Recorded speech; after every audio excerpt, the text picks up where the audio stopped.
லூக்கா நற்செய்தி 8ஆம் அதிகாரம். இதைக் கேட்ட இயேசு சிறுமியின் தந்தையை பார்த்து, அஞ்சாதீர், நம்பிக்கையோடு மட்டும் இரும், அவள் பிழைப்பாள் என்றார். வீட்டுக்குள் வந்ததும் பேதுரு, யோவான், யாக்கோபு, சிறுமியின் தாய் தந்தை ஆகியோரைத் தவிர எவரையும் அவர் தம்மோடு உள்ளே வர அனுமதிக்கவில்லை.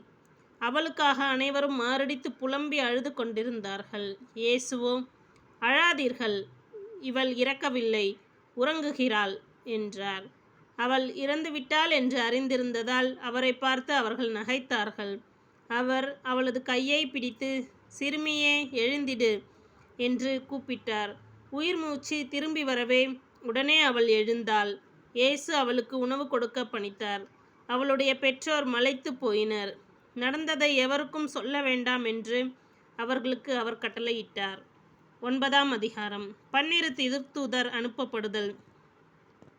இயேசு 12 ஒன்றாக வரவழைத்து, பேய்களை எல்லாம் அடக்கவும் பிணிகளை போக்கவும் வல்லமையும் அதிகாரமும் அவர்களுக்கு கொடுத்தார்.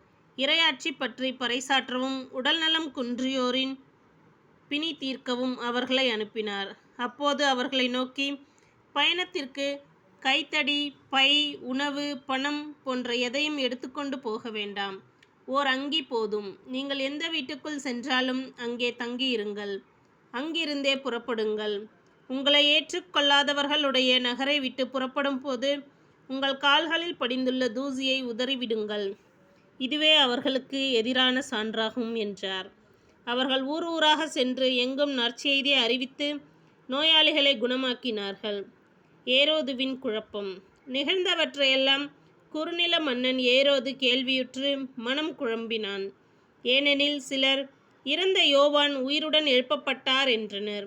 வேறு சிலர், எலியா தோன்றியிருக்கிறார் என்றனர். மற்றும் சிலர், முற்காலத்து இறைவாக்கினருள் ஒருவர் உயிர்த்தெழுந்துள்ளார் என்றனர். ஏரோது, யோவானின் தலையை நான் வெட்ட செய்தேனே, இவர் யாரோ?